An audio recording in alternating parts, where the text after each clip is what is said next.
येणाऱ्या 15 तारखेला गुरुवार आहे. सगळ्यांनी सकाळी 7 वाजता मतदान केंद्र चालू होतात. प्रत्येकाने जाऊन आपलं मत द्यावं आणि माझी निशाणी नारळ आहे, ममता मधुकर भंडारी. आणि आपला महत्त्वाचा जो नारळ निशाणी श्रीफल आहे, आपण त्याचा विचार करावा.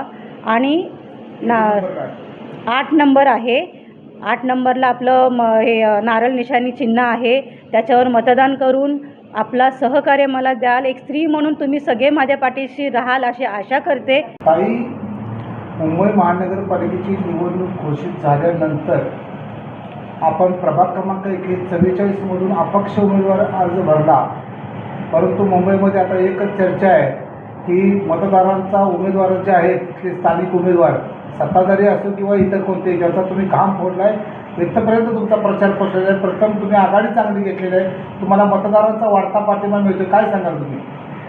खरं तर ह्या 144मध्ये आमची आगरी कोळ्यांची 6 गावं आहेत. तर त्यांचा प्रश्न पहिला हा होता की एकविरा आईचं मंदिर. तर मी कोळी समाजातच असली कारणाने सगळ्यात अगोदर हे काम होणार आहे, एकविरा आईचं मंदिर.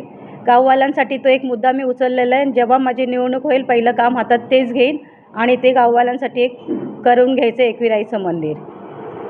समस्या अनेक आहेत, गटार वाटर मीटर रस्ता विस्ता हे काम होतं, याच्या व्यतिरिक्त तुम्ही काय काम करणार आहात? समस्या तर अनेक आहेत. गटाराचं नाल्यांचं कामं तर आपले येत जात राहतात, होत राहतात. पण त्याच्या व्यतिरिक्त आपल्याला युवा पिढी आहे, त्यांना रोजगार मिळण्याबाबत या महिला बचत गट आहेत, घरेलू कामगार आहेत, त्यांच्यासाठी पण आपण काम करतो. महिला सक्षमीकरणाचं काम करण्याचं मी आयोजन केलेलं आहे.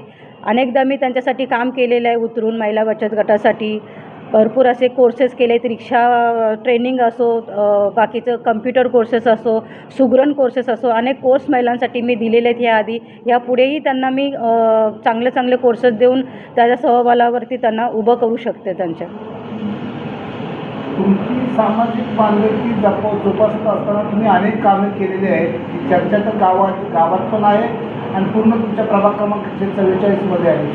आणि तुम्हाला आता विरोधकाचं काय आव्हान वाटतंय का? आम्हाला ते आव्हान नाही वाटत, कारण आम्ही जमिनीवरची लोकं आहोत आणि वरची पायरी चढण्याची ताकद आमच्यात आहे. आम्हाला शो नाही करायचं आहे, आम्हाला जनतेच्या घरापर्यंत पोचायचं आहे. त्यांची मूलभूत गरजा काय आहेत त्या जाणून घेऊन त्यांचं मतदान आपल्याला कसं होईल हे जनता ठरवेल. आणि आम्हाला ते समोरच्याचं आव्हानच नाही आहे, ते त्यांचं कार्य करून जातील. पण मी लोकांसाठी काय चांगलं करू शकते हे मी त्यांच्यापर्यंत घेऊन जाणार.